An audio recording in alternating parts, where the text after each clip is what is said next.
सीता राम सीता राम सीता राम सीता राम सीता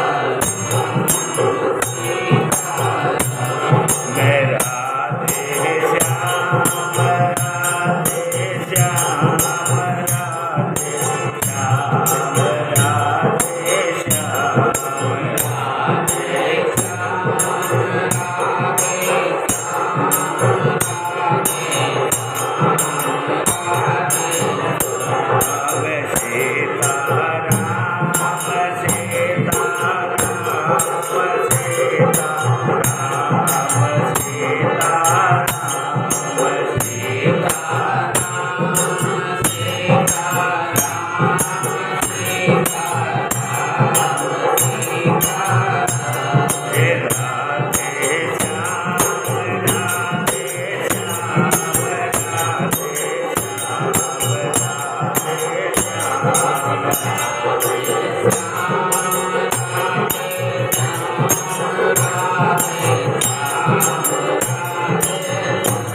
श्याम राधे श्याम राधे श्याम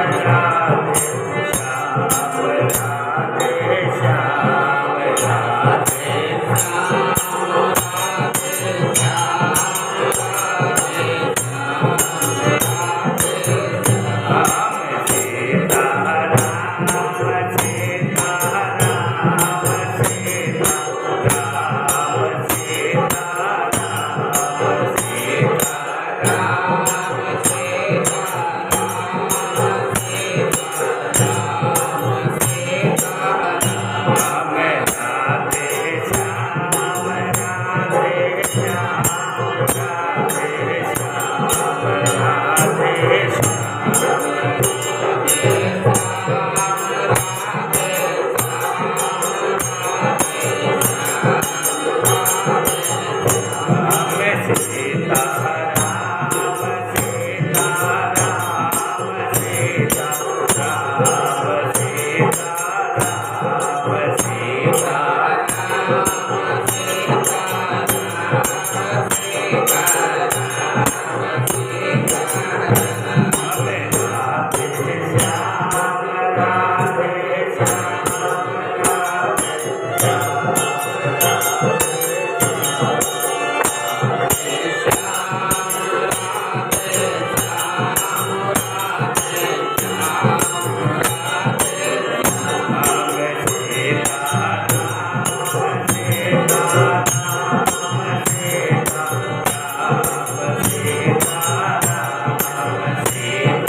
से बोलिए श्री राघवेंद्र सरकार की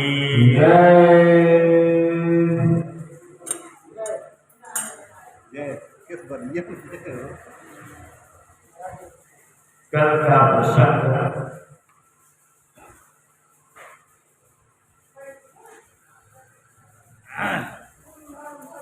जो था बाल लीला का और प्रभु हमारे श्री रामचंद्र जी जनकपुर में पहुंचे हुए हैं। ऋषि विश्वामित्र के आदेश पाने के बाद भगवान शयन करने के लिए निकल पड़े हैं। लक्ष्मण जी भी उनका पैर दबाने के लिए तात्पर्य और दबा रहे हैं। भगवान राघवेंद्र सरकार के आदेशानुसार लक्ष्मण जी भी शयन करने के लिए उदत हो गए हैं। तो आइए हम सब मिल करके उन्हें प्रणाम और नमस्कार करते हैं। ये उठे लखन निस बिगल सुनी अरुण शिखा धुनिका अबुरते पहले जगतपति जागे राम सुजान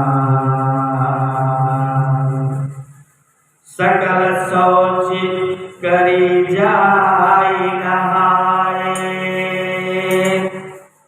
और नित्य निभाए मुनि सिर नाए समय जाने गुरु आय सुपाई अवलीन बसोन चले दो भाई भोप बागवर देखौ जाई जहाँ बसंत ऋतु रही लो भाई नव पल्लव फल सुमन सुहाए निज संपत्ति सुर रोक जाए जातक कोकिल कीर चकोरा कोंजत बिहग नटत कलमोरा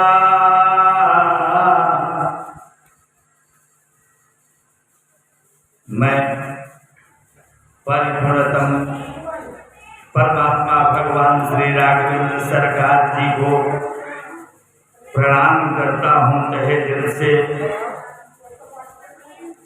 शिव जी हनुमान जी को साष्टांग बाबा के चरणों में बार बार वंदना करता हूँ। सुधी श्रोता वृंद दैनिक यजमान परिवार श्री आचार्य भाई बहन गुरुदेव के साथ राम लक्ष्मण जी जनकपुर के विशेष अतिथि गृह में विश्राम कर रहे हैं। प्रभात काल हुआ, लक्ष्मण भैया जागे श्री राम प्रभु के चरणों में वंदन किए। दोनों भाई प्रतिवधित से निमित्त होकर गुरु सेवा में पधारे। आज कथा के 3 विशेष लीलाएं हैं। धनुष भंग, विवाह और विदाई। एक साथ बहुत कम सुनने से योग्य बनता है। तीनों लीलाओं के वर्णन करने का इतना विस्तार है कि श्री बालकांड और अयोध्या कांड का भी कथा बढ़ती ही चली जाती है। श्री विश्वामित्र महाराज नरवेश्वर सरकार और शालिग्राम की पूजा करेंगे। पुष्प बेलपत्र लेने दोनों भाई महाराज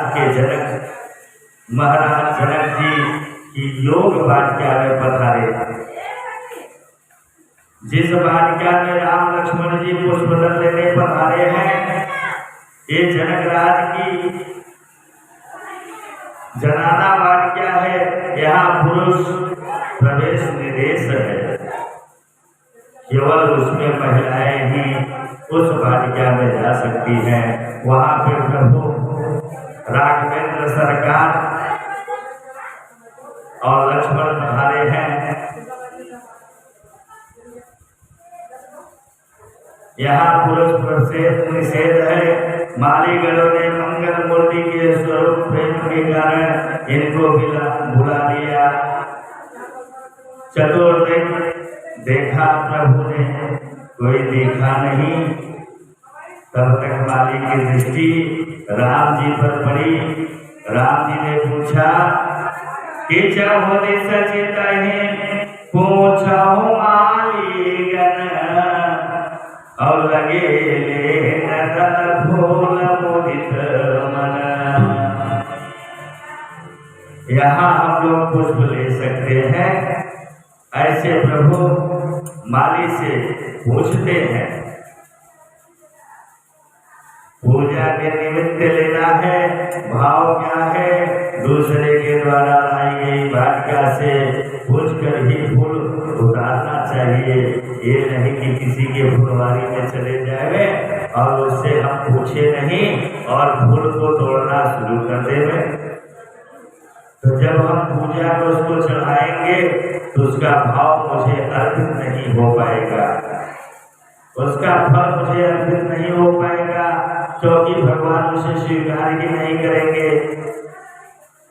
किसी भी माली की फुलवारी में जा रहे हैं तो उससे अवश्य पूछ लें। जैसे हम किसी पेड़ की टहनियाँ या पत्ते को तोड़ते हैं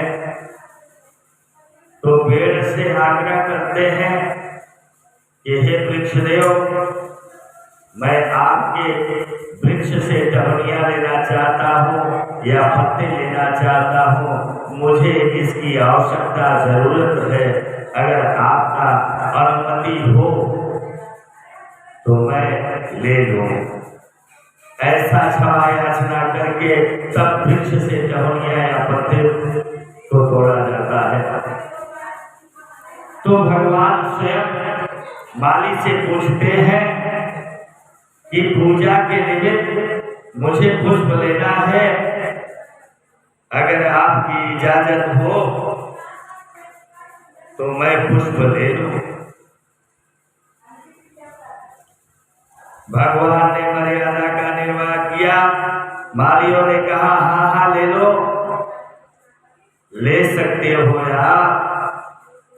अब जनक जी की जो वाटिका है इसमें सारे वृक्ष फलदार हैं। इस समय सारे झाड़ पुष्पित हैं, लताएं हरितम है, संपन्न है।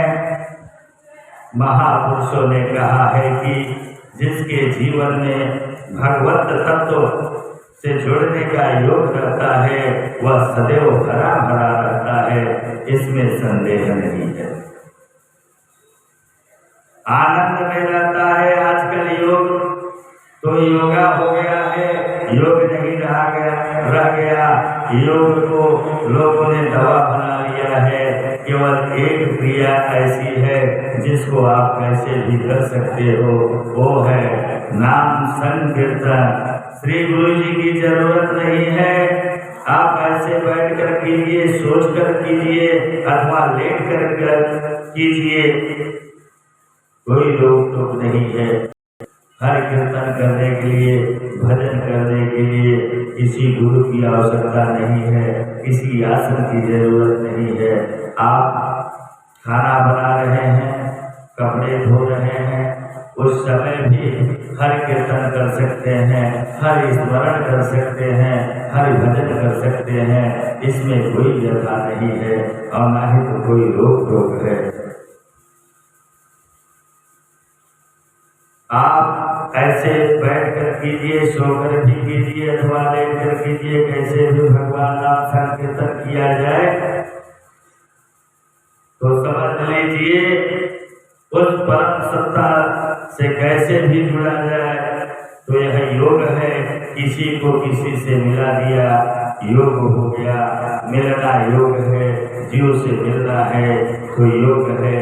जीव का परम तत्व से मिलना है तो योग है। जनक जी योगी हैं। योगी की वाटिका में सदैव पुष्प ही पुष्प रहता है, फल ही रहता है। वहाँ द्वेष नहीं है, वहाँ कड़वापन नहीं है। इसके विपरीत भोगी के जीवन में रोग ही रोग है। योगी और भोगी, योगी के जीवन में आनंद है और भोगी के जीवन में अपार कष्ट है। जो कि रोगों का भंडार भरा पड़ा हुआ है, इसमें संदेह नहीं है। यह शरीर भोग के लिए नहीं मिलता। महाराज जी में 3 वाटिकाओं की चर्चा है। जनक जी की योग वाटिका का चर्चा है, रावण का अशोक वाटिका का चर्चा है, सुग्रीव जी का मधुबन वाटिका का चर्चा है। और ये तीनों वाटिका जो है, एक तो कष्टकारक है जिसे हम अशोक वाटिका करते हैं, बाकी 2 जो वाटिका है आनंद फलदायक वाटिका है। सदैव पुष्पित रहते हैं, प्रवर्तित रहते हैं, हरिद्वार संपन्न फलदार और आनंद वर्षित रहते हैं, इसमें संदेह नहीं है। भाव में रखती है, मधुबन मध्य भाव से है। अशोक वाटिका के खाने लायक एक भी फल नहीं मिले। श्री हनुमान जी को मारे गुस्सा के कारण पूरा का पूरा वन ही उजाड़ डाले, क्योंकि रावण जी का वाटिका भोग वाटिका है। ये जीवन बहुत अनमोल है। इस जीवन में सारे पुष्प सुगंधित संपन्न होने चाहिए। कैसे होंगे? जब हमारे कर्म निर्मल होंगे, हमारा जीवन का प्रत्येक फूल सुगंधित होगा। कहना नहीं चाहिए, फिर भी आपको कह रहा हूँ कि आदमी के शरीर से भी गंध निकलती है। जिसका कर्म जितना श्रेष्ठ होता है, उसके शरीर से उतनी ही सुगंध निकलती है। दूसरा नहीं जान सकता, अपने को नहीं पता। महापुरुषों ने लिखा है, ग्रेट नोएडा के श्री गुरु शरणदास जी महाराज वे गृहस्थ में, लेकिन बड़े अद्भुत साधक संत थे। सुनिए और गाइए, ये बड़े ही सुंदर लोकप्रिय है। कर्म करो पर ध्यान रहे, पथ छूटे ना।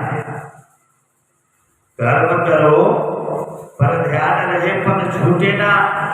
कर्म ऐसा होना चाहिए जो कि पूर्ण फलित होना चाहिए। और जब कर्म उत्तम रहेगा, जैसे गुब्बारे में जितना हवा भरा जाए, गुब्बारा उतना ही फूलता चला जाता है।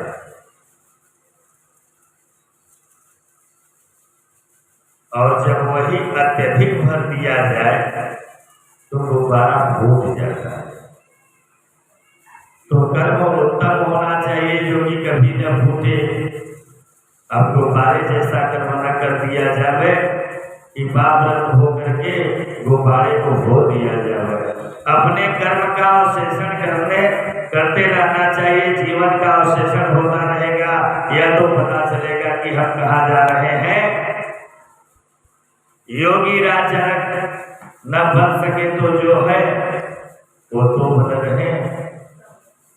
अगर हम इंसान हैं तो इंसान ही बने रहे, हैवान न बन जाए, असुर न बन जाए। अगर हम जनक जैसा योगी नहीं बन सकते तो एक साधारण इंसान बनना जा सकता है और बन सकते हैं। इतना सदैव स्मरण करना चाहिए कि कथा में राम जी की चर्चा है, रावण का चर्चा है। रावण अथवा राम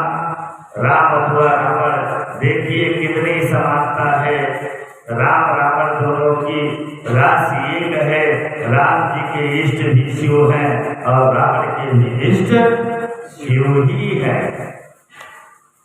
अंतर क्या है?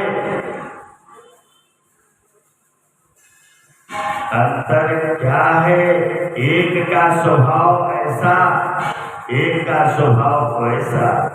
दोनों में कैसी सुंदर समानता है, क्योंकि राम जी ने कहा जो शिव जी का प्रेमी है वह मेरा भी प्रेमी है। परंतु राम के चरित्र को स्वीकारने में जगत में प्रतिष्ठा होती है, रावण के चरित्र को स्वीकारने में जगत में अपयश मिलता है। कभी कभी कहीं पे विशेष वक्तव्य होता रहता है, कोई ठहाका मार के हंसता है तो हमारी माताएं और बहनें ऐसा भी बोल देती है, शांत रह का रावण जैसा हंसत है। शांत रह का रावण जैसा हंसत है, बंद रह काहे बदे इतना हंस रहा है। तो ऐसे बोल देते हैं तो उनके अंदर ऐसी भावना देखते हैं, तभी इस शब्द का उच्चारण कर बैठते हैं, अन्यथा यह शब्द का उच्चारण हो ही नहीं पाना, हो ही नहीं सकता। किसी की बुद्धि को दुखाना ये साधक का स्वभाव नहीं है। साधक को सदैव सहज भाव में रहना चाहिए, फूल की तरह सुगंधित रहना चाहिए और सबको आनंद पहुंचाता रहना चाहिए। ये नहीं कि अपने आप से किसी को कष्ट देता रहे। दिल किसी को दुखाना नहीं चाहिए, दर्द पे मुस्कुराना नहीं चाहिए। अगर वह बेचारा दुखी है किसी कारणवश तो वहां पे जाकर के उसका हंसी मजाक कदापि नहीं उड़ाना चाहिए, उसके दुख में सम्मिलित हो जाना चाहिए। बाबा गोस्वामी तुलसीदास जी लिखते हैं कि जातक को किल कील चकोरा अपजत विहगन कल मोरा। बाग के मध्य में सुंदर सरोवर है, रत्नों से जड़ित उसके 4 घाट हैं। भगवान ने देखा, अच्छा लगा, राम जी दल फूल उतार ही रहे थे कि इतने में सखियों के साथ मेरी माँ किशोरी जी गौरी जी का पूजन करने पधारी। एक परंपरा थी कि बेटियां भगवान की पूजा करती थी। कल एक भाई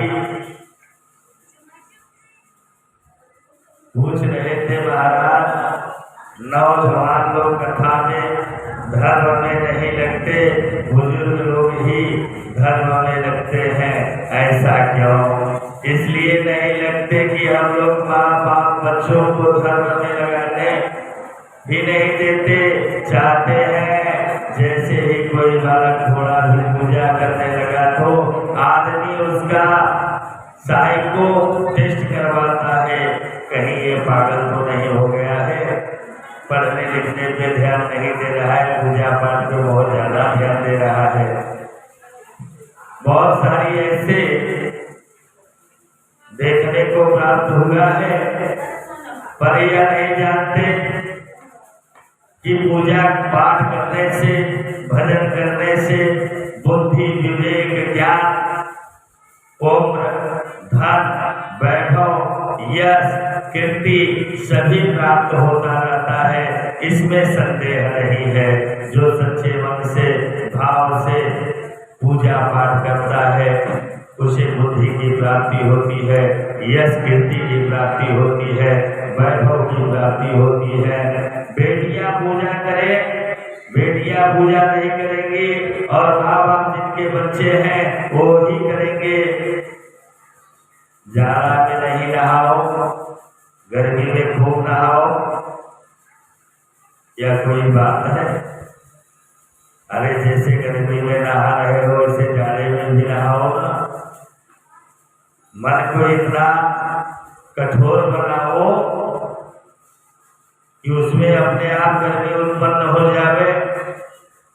जब स्नान करने के लिए पधारे तो वह ठंडा जल भी आपको महसूस हो कि गर्म जल है ये,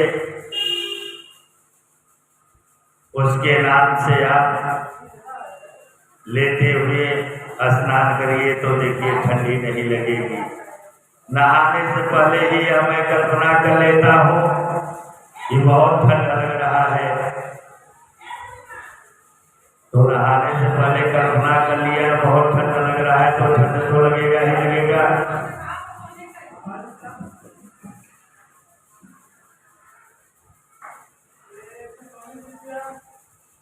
आप जैसे रहेंगे समाज वैसा हमको समझेगा। हम तो मिलते नहीं आपसे, ऐसा जीवन जिए जहाँ रहे लोग समझे कि आप हमारे अनुज हैं तो ठीक है, रहते हैं। इसका हमारे जीवन में सीधा संबंध है। बच्चों को संभालना ये माता पिता का काम है।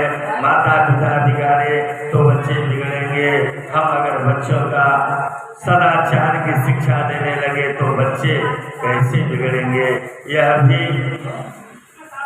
यह काम ही समाप्ति हो गया। जब तक वह शिक्षा देने का समय आता है तब तक देर हो जाती है। विवाह में संस्कार होता है। आप आंख बंद करके जरा विचार कीजिए कि हमारे बेटा बेटी के विवाह में हम कितना संस्कार दे देते हैं। पंडित जी महाराज ये तुलसी के अर्थ सुनाते हैं तो कोई सुनने वाला नहीं होता। वहाँ मध्य वर्ग हर विवाह में होता है, कोई जानने वाला नहीं। अश्वारोहण कोई जानने वाला नहीं। ध्रुव दर्शन कोई सुनने वाला नहीं। आखिर संस्कार कहाँ से आएगा। ब्याहे में शब्द पदी होता 7 वचन और 5 वचन। अब 7 वचन का दिया गवा, 5 वचन का दिया गवा। 7 वचन लड़की के तरफ से दिया जाता है और 5 वचन जो है वो वर के तरफ से दिया जाता है। अच्छा, इस कलयुग में पालन करने वाला कोई तो है नहीं।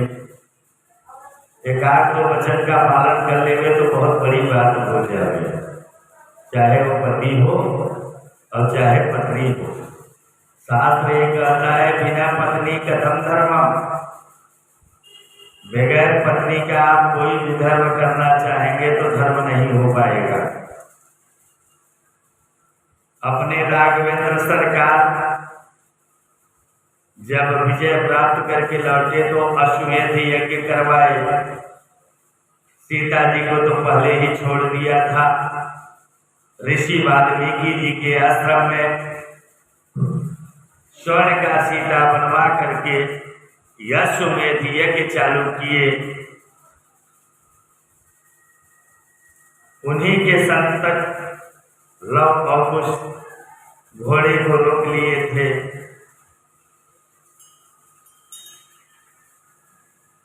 जब घोड़े को रोक लिए तो वहां पे अयोध्या के बड़े बड़े धीर वीर धुरंधर गए, पर सब परास्त होके लौट आए। उन्हें बाल्यकाल से ही लोग उसको शिक्षा दिया गया था।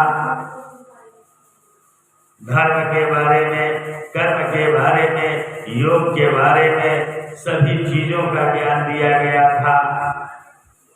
तब तो बड़े बड़े धुरंधर वीरों को धराशायी कर दिए और मुंह उल्टे होकर के लौटना पड़ा।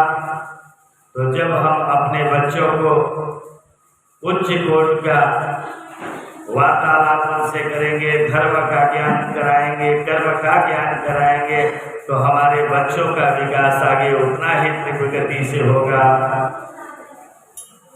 जैसे लव और कुश का हुआ।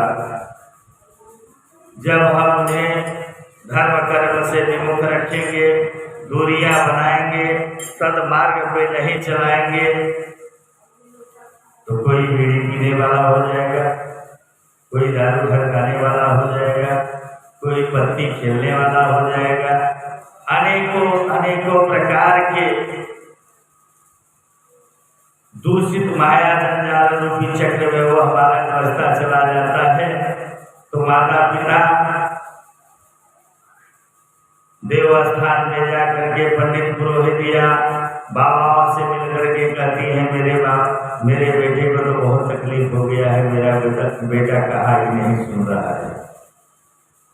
इसलिए नहीं सुन रहा है कि हम बाल्यकाल में उसे वह शिक्षा नहीं दे पाते, वह ज्ञान नहीं दे पाते जिससे हमारा बेटा अग्रसर हो, बुरे कर्मों की तरफ न बढ़े और सत्कर्मों की तरफ बढ़े। और जब सत्कर्मों की तरफ बढ़ेगा तो उसका बुद्धि, विवेक, ज्ञान एक गुना नहीं कई गुना आगे बढ़ता रहेगा, जिससे वह आगे चल करके जग में नाम को रोशन करेगा।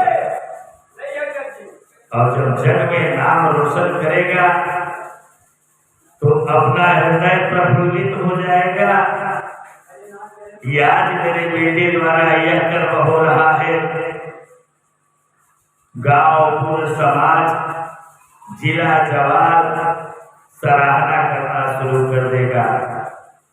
और जब हम अवरुद्ध करके रखेंगे, गलत संगत में जाएगा, गलत क्रियाओं में लिप्त हो जाएगा, कोई मारेगा, पीटेगा, प्रशासन पकड़ करके लेके जाएगा, तो क्या होगा? लोग निंदा होगा, अरे भैया फलाने के बिटवा रहे, ठकाने के बिटवा रहे, ऐसे कर्म करते हैं।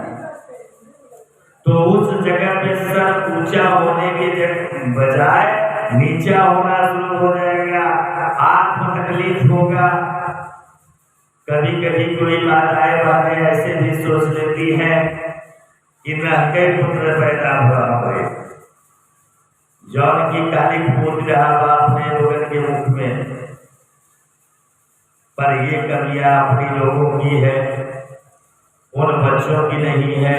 अगर हम शुरू से ही उनके अंदर संस्कार पिरोएंगे तो उनका भविष्य उज्जवल ही उज्जवल रहेगा। हर विवाह में बाजा वही बजता है, बाजा बजा करके एकदम असंस्कार चढ़ा दिया जाता है। कथा क्या करे, 9 दिन साल एक बार कथा सुनना है, क्या होना है। रामायण जी घर में है, लाल कपड़ा से बंधा है, इतना तेज बात किया गया है कि अगली कथा में खुलेगा कि नहीं खुलेगा यह हम कह नहीं सकते। कि गोस्वामी बाबा तुलसीदास जी बड़े भाव देते हैं कि सुनी समझहि जन्म देत मना अवमानहि अति अनुराग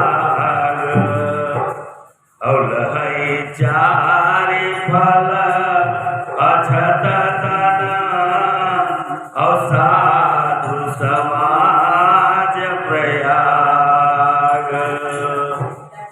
सुनकर समझा जाए, सुनकर समझा जाएगा तब यह फल देगा। कोई कहता चला गया, मैंने एक कान से सुना और दूसरी कान से निकाल दिया। यहाँ अपने संतोष भवन में यहाँ आने वाले बहुत सारे ऐसे जीव आते हैं, अरे पंडित जी क्या कह रहे हैं, राम कथा कह रहे हैं, आनंद नहीं दे रहा है। आनंद वही है जो हरिनाम का चिंतन करता है, हरिनाम के नामों में रत रहता है। अन्यथा आनंद किसमें है? आज जिस आनंद के पीछे भाग रहे हो वही दुख का कारण है। पर अगर हरिनाम के पीछे भागोगे तो आपके जीवन में कदापि दुख नहीं आएगा, सुख ही सुख आएगा। और जब सुख आएगा तो समझ लीजिए कि आपके घर में सभी कुछ पर्याप्त मात्रा में प्राप्त होना शुरू हो जाएगा।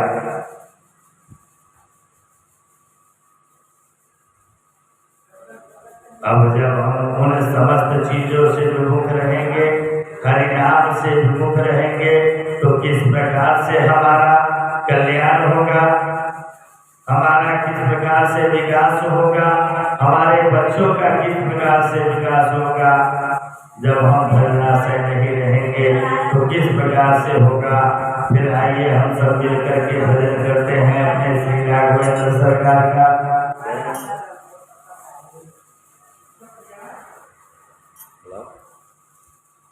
अरे तुम ही मेरी नैया, किनारा तुम्ही हो, तुम ही मेरी नैया, किनारा तुम्ही हो, मेरी जिंदगी का सहारा तुम्ही हो, तुम्ही मेरी नैया, किनारा तुम्ही हो, मेरी जिंदगी का सहारा तुम्ही हो, तुम्ही मेरी नैया,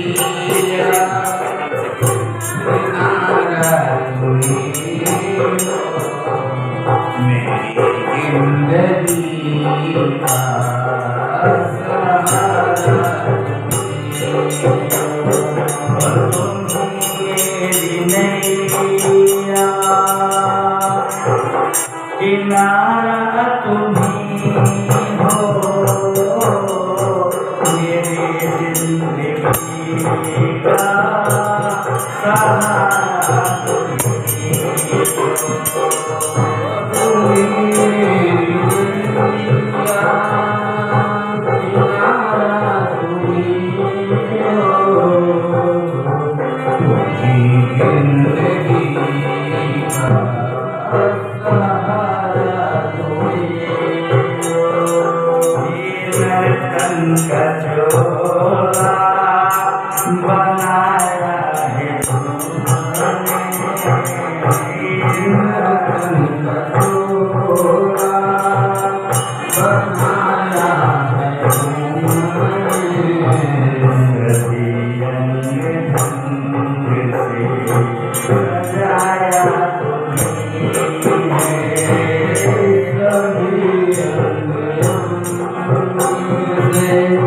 सजाया तुम्ही, तुम्ही मेरी नजरे, नजारे तुम्ही हो, तुम्ही मेरी नजरे, नजारे तुम्ही हो, मेरी जिंदगी का सहारा तुम्ही हो, किनारा तुम्ही हो, मेरी जिंदगी का सहारा तुम्ही हो, तुम्ही सूर्य बनकर चमकते हो प्यारे, तुम्ही सूर्य बनकर चमकते हो प्यारे, तुम्ही सूर्य बनकर चमकते हो प्यारे, तुम्ही सूर्य बनकर चमकते हो प्यारे, तुम्ही बिजली बनकर कड़कते हो प्यारे, तुम्ही बिजली बनकर कड़कते हो प्यारे, तुम्ही बिजली बनकर कड़कते हो प्यारे, तुम्ही चाँद तारे, मेरे प्रभु जी तुम्ही चाँद और तारे दोनों हो, इसमें संदेह नहीं है। मेरा और आपका आपके चरण में है कि तुम्ही चाँद तारे, सितारा तुम्ही हो, मेरी जिंदगी का सहारा तुम्ही हो, दरिया किनारा तुम्ही हो, मेरी जिंदगी का सहारा तुम्ही हो। तुम्ही मेरी दरिया किनारा तुम्ही हो, मेरी जिंदगी का सहारा तुम्ही हो। तुम्हें बन के बादल बरसते हो प्यारे, तुम्हें बन के बादल बरसते हो प्यारे, तुम्हें फूल बन कर महकते हो प्यारे, तुम्हें फूल बन कर महकते हो प्यारे। नदी सिंधु सागर के धारा तुम्ही हो, नदी सिंधु सागर की धारा तुम्ही हो, मेरी जिंदगी का सहारा तुम्ही हो, मेरी जिंदगी का सहारा तुम्ही हो। तुम्ही मेरी नैया किनारा तुम्ही हो, तुम्ही मेरी जिंदगी का सहारा तुम्ही हो, तुम्ही मेरी नैया किनारा तुम्ही हो, तुम्ही मेरी जिंदगी का सहारा तुम्ही हो। प्रेम से बोलिए श्री राघवेंद्र सरकार की जय।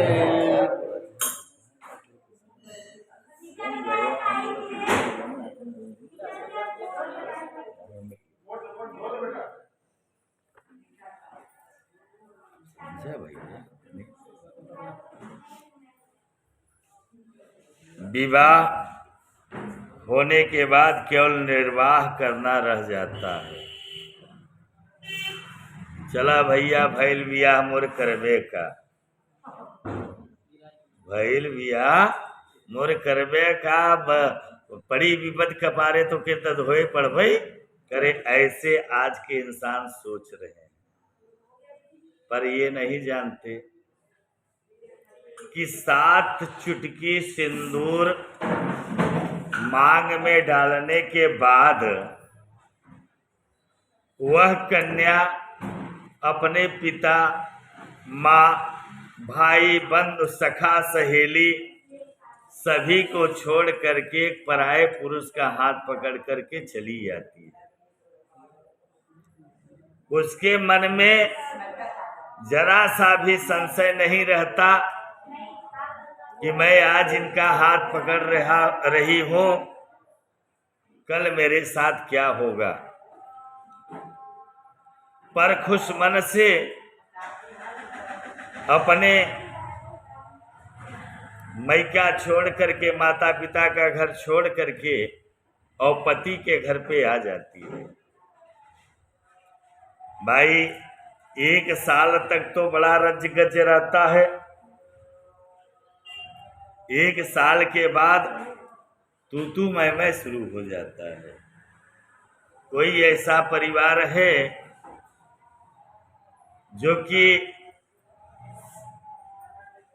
राम जानकी जैसा निर्वाह करने का विचार बनाता है, पर हम तो कम ही अनुभव कर पाए हैं अभी कि ऐसी परिवार हमें मिलना कि जो कि पति को परमेश्वर समझे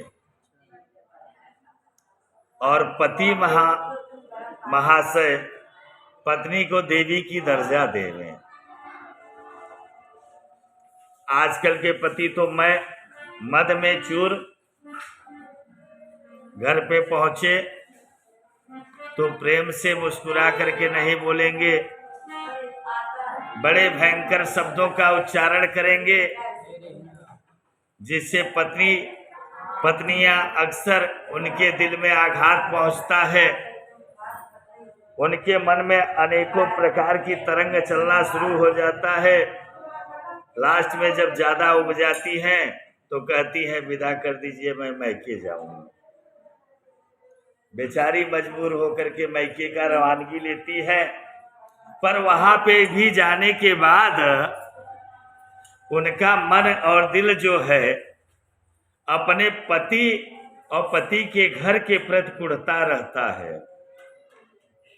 इस समय क्या कर रहे होंगे, खाना खाए होंगे कि नहीं खाए होंगे, हो सकता है 4 चिलम लगा लिए होंगे और मस्त होके बैठे हुए होंगे।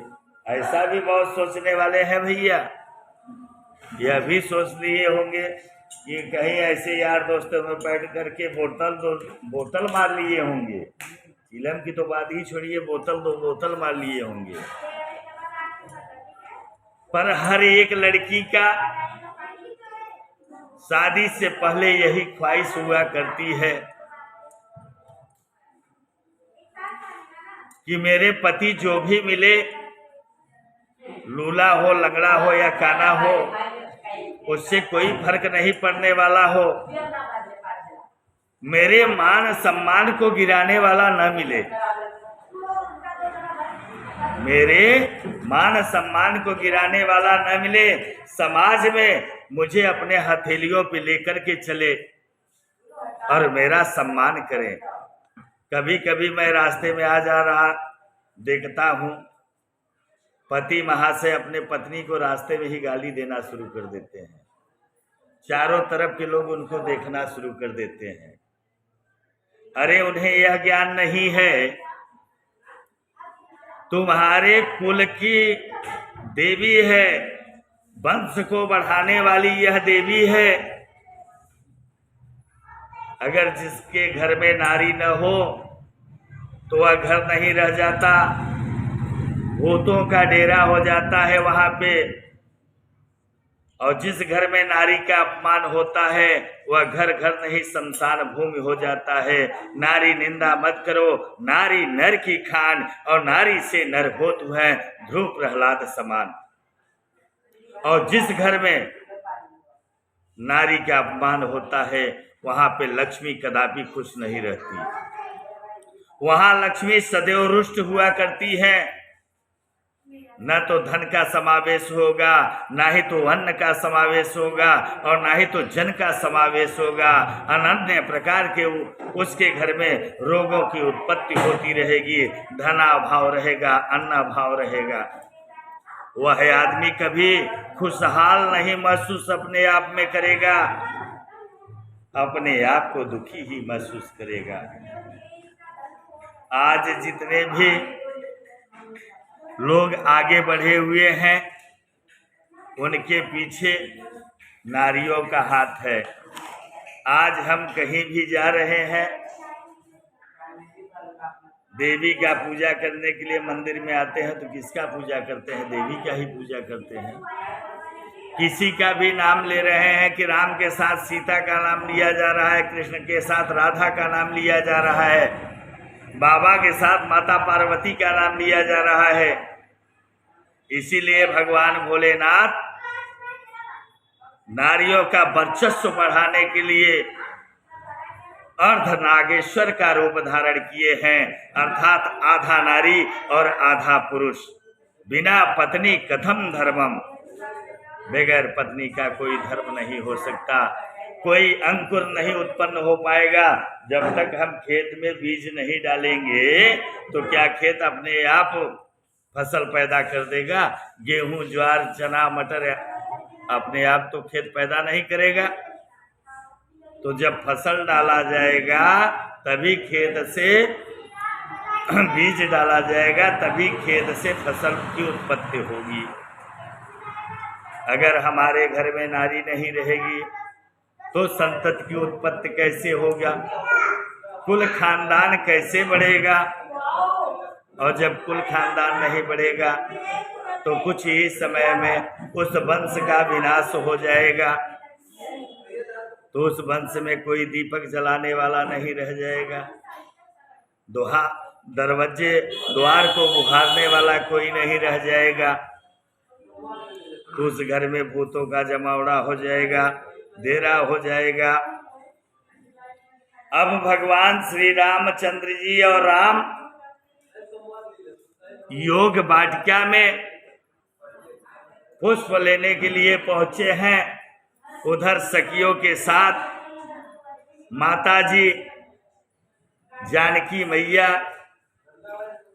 गौरी जी का पूजन करने के लिए पहुंची।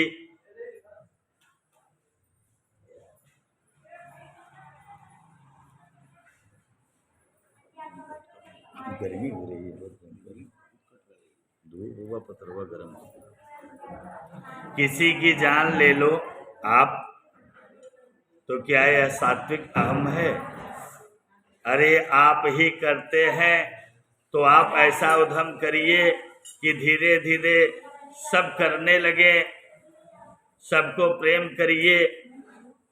अगर आप सबको प्रेम करेंगे तो सब आपसे प्रेम करेंगे। अगर लड़ाई करेंगे तो लड़ाई ही करेगा। जो हम बीज डालेंगे वही फसल पैदा होगा। हम गेहूं डाल रहे हैं तो ज्वार नहीं उत्पन्न होगा या चना उत्पन्न नहीं होगा। गेहूं डाल रहे हैं तो गेहूं ही उत्पन्न होगा। सबको भगवान का काम, भगवान सबको काम बांट रखा है। किसको क्या करना है, किसको क्या नहीं करना है। पुराणों में लिखा है कि 18,000 सामान प्रकृति हमें दिया है वापरने के लिए। 18,000 सामान पैदा किया है ईश्वर ने हम आप सभी को उपयोग करने के लिए। तो क्या हम 18,000 सामान उपयोग कर पाते हैं? जिस चीज के लिए परमात्मा हमें अवरुद्ध किया है वही चीज हम आप कर रहे हैं और दबा के कर रहे हैं, इसमें संदेह नहीं है। अगर कोई विरोध कर रहा है, उसे रोक रहा है कि यह चीज मत करिए, तो उल्टा उसी को सुनना पड़ता है, क्या तुम्हारी कमाई खा रहा हूं? क्या तुम्हारी कमाई खा रहा हूं? मैं कमा रहा हूं तो खा रहा हूं। मनुष्य जीवन पा करके और इंसान राक्षस प्रवृत्ति जीवन यापन कर रहा है। भगवान कहते हैं, मैंने मानुष जन्म तुमको हीरा दिया, व्यर्थ जीवन गंवाए तो मैं क्या करूं। मूल्य वेदों ने सब कुछ बता ही दिया, पर समझ में न आए तो मैं क्या करूं।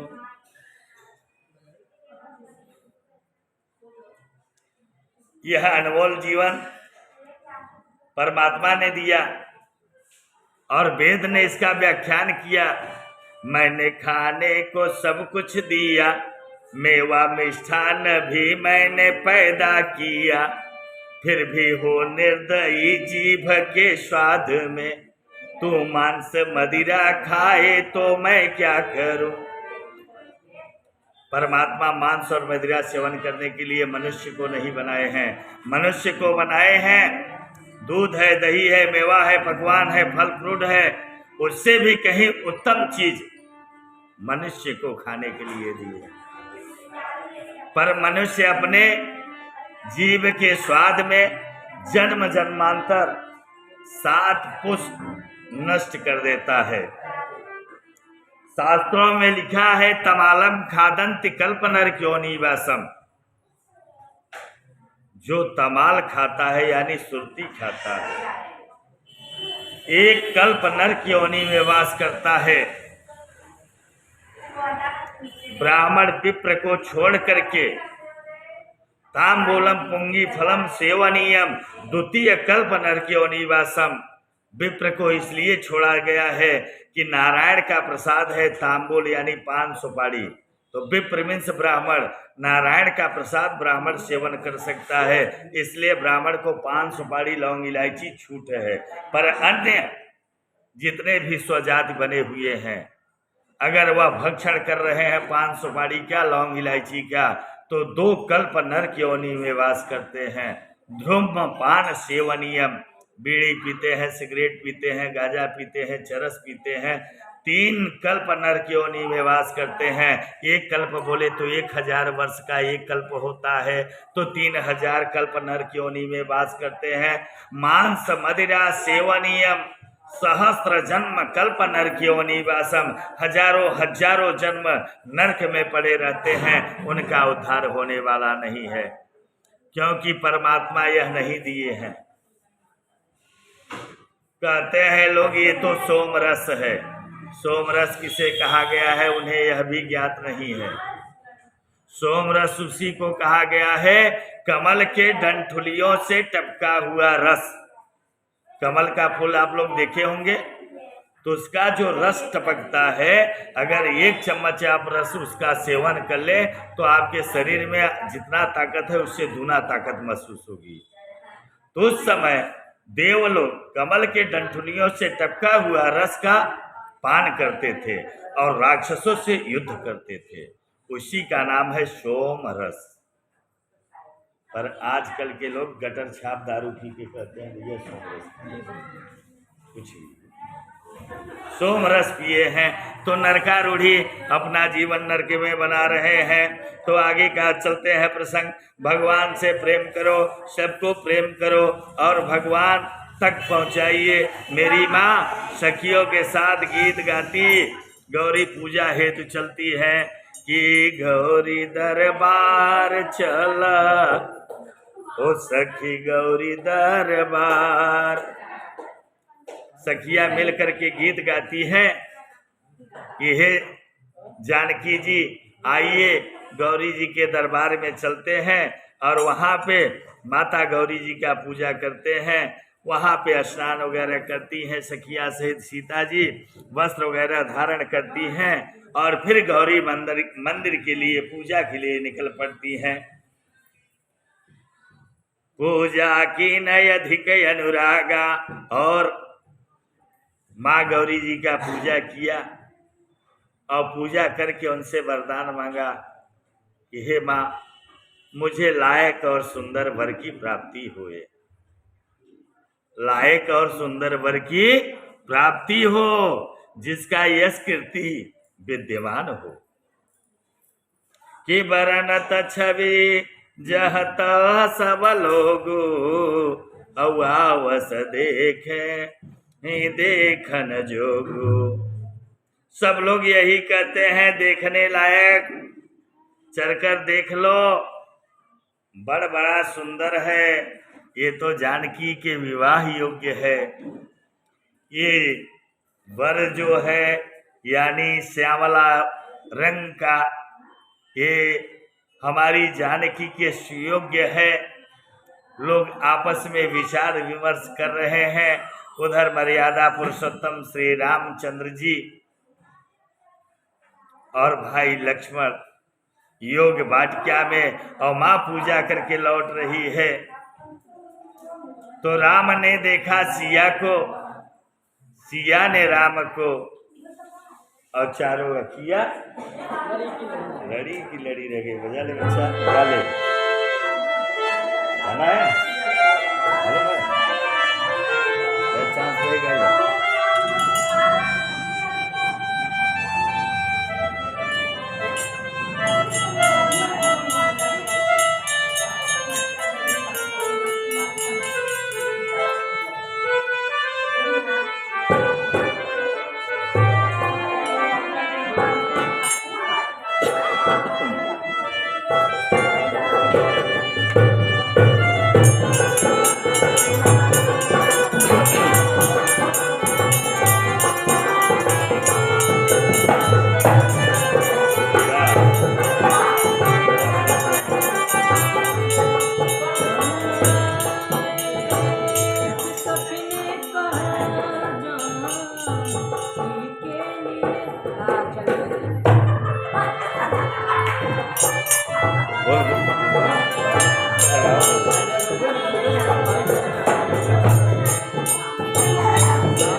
तो भैया कहते हैं भाव यहाँ पे बड़ा सुंदर है कि चारों आँखें हो जाती है। तो एक भजन उस पे हम बोलते हैं कि बाके नयन रतनार हो सखी मनवा के मोहे, बाके नयन रतनार हो सखी मनवा के मोहे, मनवा के मोहे सखी मनवा के मोहे,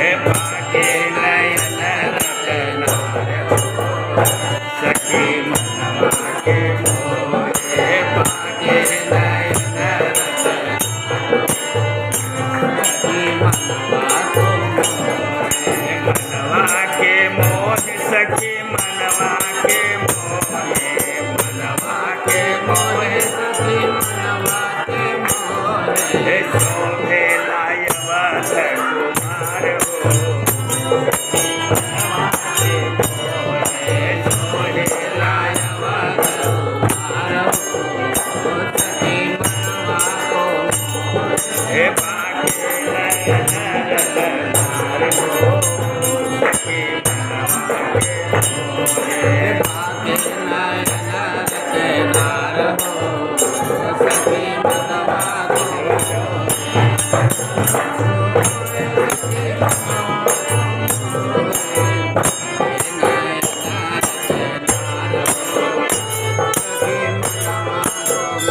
नील कमल सम श्याम शरीरा, नील कमल सम श्याम शरीरा, श्याम शरीरा हो श्याम शरीरा, श्याम शरीरा हो श्याम शरीरा, चितवन के लागे कटार हो सखी मनवा के मोहे, चितवन के लागे कटार हो सखी मनवा को मोहे, हे चितवन के लागन कटार हो सखी मनवा के मोहे, चितवन को लागे कटार हो सखी मनवा को मोहे, बाके नयन रतनार हो सखी मनवा के मोहे, बाके नयन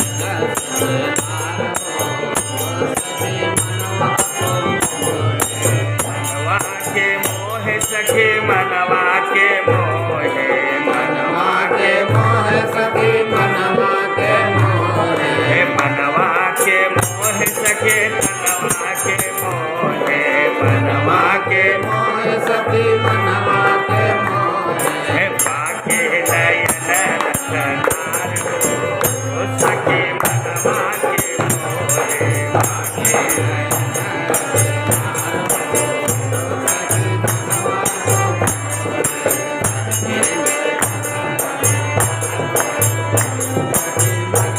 को वसन पिताम्ब बदनवा पे सोहे, वसन पिताम्ब बदनवा पे सोहे, बदनवा पे सोहे, बदनवा पे सोहे,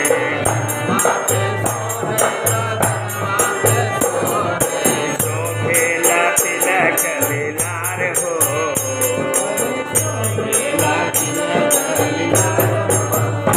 सखी मनवा के मोहे, शोभेला तिलक लीलार हो सखी मनवा को मोहे, मनवा के मोहे सखी मनवा के मोहे, मनवा के मोहे सखी मनवा के मोहे, बाके नयन रतनार हो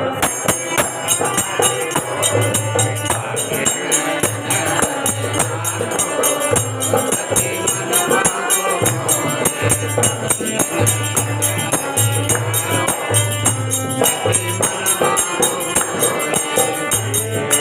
मोरे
सखी सोए गाए कंधा धनुष सखी सोए गणित मदन लजाय सखी हो गणित मदन लगाए सखी हो शोभा की छाई बहार हो सखी मनवा के शोभा की छाई बहार हो सखी मनवा को हे शोभा की छाई बहार हो सखी मनवा के शोभा की छाई बहार हो सखी मनवा को हे ताके नयन रतनार हो सखी मनवा के बाके नयन रतनार हो हे ताके नयन रतनार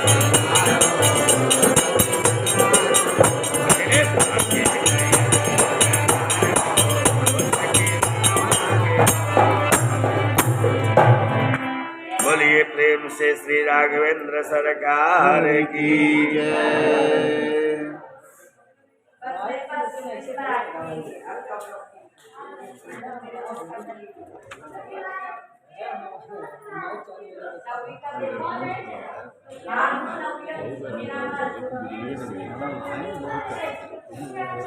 पानी है पानी भरा के करते हैं पानी के पकड़े लाइन डाके नहीं लड़ी नहीं सब चापलूसी है ना आते पानी आई 3 दिन बाद पानी दे तब हालत जा रहा है अगर पब्लिक है ना ये बिना पानी के काम चले ना पानी सखी ने बताया। सखी को आगे करके सीता मैया सखियों के साथ चल पड़ी। जैसे माँ के पाँव में नूपुर, कमर में लगी करधनी की आवाज सुनाई पड़ती है, जैसे झुन झुन झुन सुनाई दिया। मेरे परमात्मा की दृष्टि उधर गई। प्रभु ने अपने चित्त की भूम लक्ष्मण भैया से विचार करके बोले, भैया ये आवाज कैसी आ रही है? भैया मानो आज कामदेव ने धुंध भी बजा दिया है। लक्ष्मण जी बोले कि भैया लग रहा है कि आज कामदेव ने धुंध भी बजा दिया हो और सारे जगत की रचना अपने आप बस में करना चाहता हो। ऐसा बोलकर परमात्मा ने देखा जैसे ही माँ सीता पर दृष्टि पड़ी, निमि जी महाराज जिनका आपके हमारे पलकों पर बसाव है प्रभु, और माँ के 4 नयन 2 हो जाते हैं। देह का स्थान त्याग दिए भगवान ने नेत्रों के माध्यम से माँ के स्वरूप का अवलोकन किया, हृदय में पधार लिया। छोटे भैया साथ में हैं, वंश की प्रशंसा की। प्रभु ने और कहा कि हमारे मन पर हमको भरोसा है।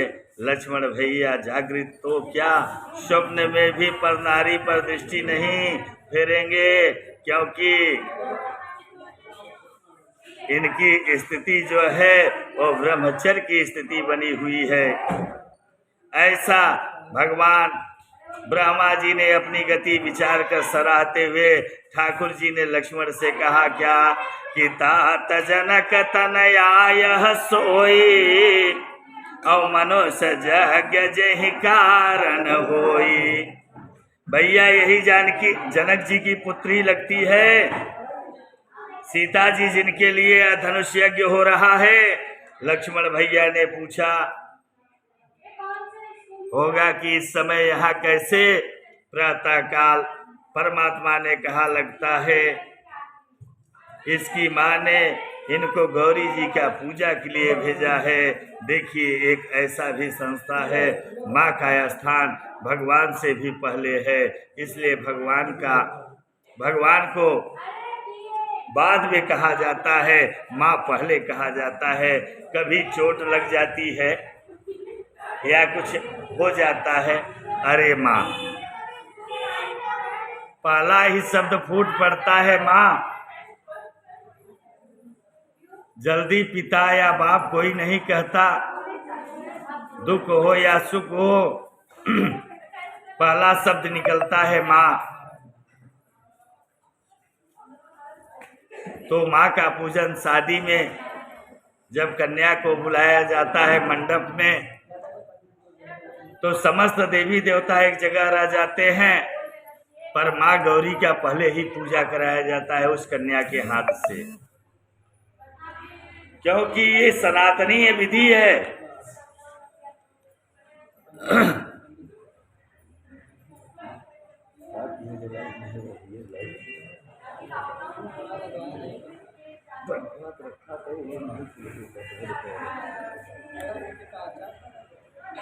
अरे 2 दिन और रुक जा, टेंशन नहीं ले। कोई बंदा मिल ही नहीं पा रहा है कि वो पंखा उतार करके वो पंखा डाल दे। अब यही सोच, तो शास्त्रों में भी पहले यही कहा गया है, त्वमेव माता च पिता त्वमेव। पहले माता फिर तब पिता। एक परिवार की कथा में मैं गया था, वहां पे पूजन हो रहा था। मैया केवल भजन किया करती थी वहां 24 घंटे। मुझे स्मरण नहीं आ रहा है कथा का प्रसंग है क्या। कोई काम नहीं बचा, बच्चे आवे प्रणाम करे और फिर चले जावे और कुछ पूछे ना। मेरे मन में एक विचार चल रहा था। वह विचार क्या था कि मैं स्वतः भजनाशय होकर के भजन कर रहा था। सीताराम सीताराम सीताराम सीताराम सीताराम सीताराम सीताराम।